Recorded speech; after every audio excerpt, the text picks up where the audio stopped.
Hello friends. आज मैं आपको हमारे 9 क्लास के जो किताब है हिंदी का एससीईआरटी एनसीईआरटी जो सीबीएसई का है और एससीईआरटी जो बिहार बोर्ड का है। एससीईआरटी में जो किताब है हमारी लगी हुई पाठ्य पुस्तक जो है हिंदी की, उसका नाम है गोधुली। ठीक है, 2 किताबें हैं, गोधुली और वर्णिका। आज मैं आपको गोधुली के बारे में बता रही हूँ। गोधुली जो किताब है उसको 2 भागों में बांटा गया है, गद्यखंड और काव्यखंड। ठीक है, तो गद्य खंड जो है, गद्य खंड में कुल 12 मतलब अध्याय दिए गए हैं और काव्य खंड में भी 12 हैं।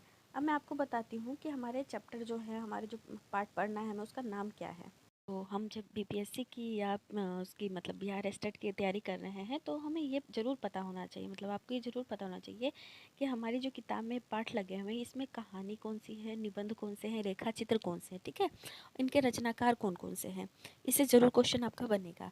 तो हमारा गद्य खंड जो है, जिसमें मैंने आपको भी बताया कि 12 टोटल कहानी और निबंध है, तो इसमें से पहला जो है उसका नाम है कहानी का प्लॉट। ठीक है, तो एक तो इसमें ये आता है कि इसके लेखक कौन है, तो शिव पूजन सहाय और कौन सी विधा है, तो ये कहानी है। ठीक है, इस हिसाब से आपको इसको बिल्कुल रिवीजन करना है, हमें पता होना चाहिए कि हमारे चैप्टर बुक में कौन कौन से चैप्टर हैं।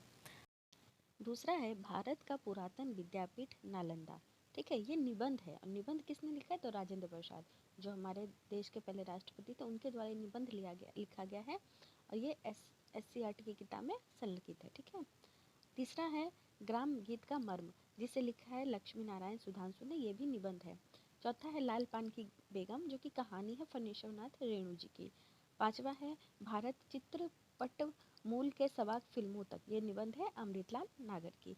अगला है छठा अष्टावक्र, जो है रेखाचित्र और विष्णु प्रभाकर की। अगला हम देखते हैं कि टॉलस्टॉय के घर में, ये रिपोर्टाजी, जिसे लिखा है राम कुमार ने। आठवां है पधारो मारे देश, ये फीचर है अनुपम मिश्र के द्वारा लिखा गया है। 9 नंबर है रेल यात्रा, जो कि लिखा है शरद जोशी ने और ये व्यंग है। 10 नंबर है जो है निबंध, जगदीश नारायण चौबे के द्वारा। 11वां है सूखी नदी की पुल, जो कि कहानी है रामधारी सिंह दिनकर की।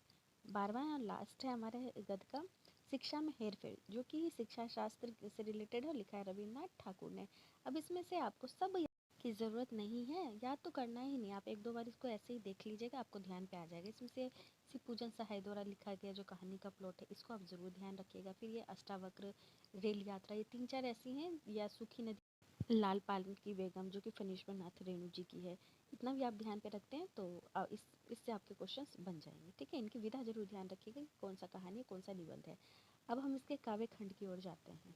काव्य में जो पहला है वो है पद। पद किनके हैं, तो रैदास के पद हैं इसमें। दूसरा है कड़वक, जो कि मंझन द्वारा लिखा गया है। तीसरा है पद गुरु गोविंद सिंह द्वारा। फिर पलक पावड़े हरिओद जी की है। मैं नीर भरी दुख की बदरी, ये तो बहुत ही इंपॉर्टेंट है, महादेवी वर्मा की है। आ रही रवि की सवारी हरिवंश राय बच्चन की है, ये भी इम्पोर्टेंट है। ये 6 में से आप ये 3 तो ज़रूर ध्यान रखेंगे, हरिओद की, महावीर प्रसाद महादेवी वर्मा की जो है मैं नीर भरी दुख की बदली, हरिवंश राय बच्चन की आ रही रवि की सवारी। अगला जो हमारा 7 नंबर पे है, तो 7वां है पूरा हिंदुस्तान मिलेगा, ये केदारनाथ अग्रवाल जी की है। मेरा ईश्वर लीलाधर चौधरी की। रुको बच्चों राजेश जोशी। नीमों की मौत पर विजय कुमार। समुद्र सीताकांत महापात्र। 12वां लास्ट है कुछ सवाल, जो कि पलको नेरुदा का है। ठीक है, उम्मीद करती हूँ आपको ये अच्छा लगा होगा। ये गोधुली 9 क्लास का है एससीईआरटी द्वारा, और 10 का भी मैं जल्दी ही ला रही हूँ, आप इसे ज़रूर देखिएगा। Thank you.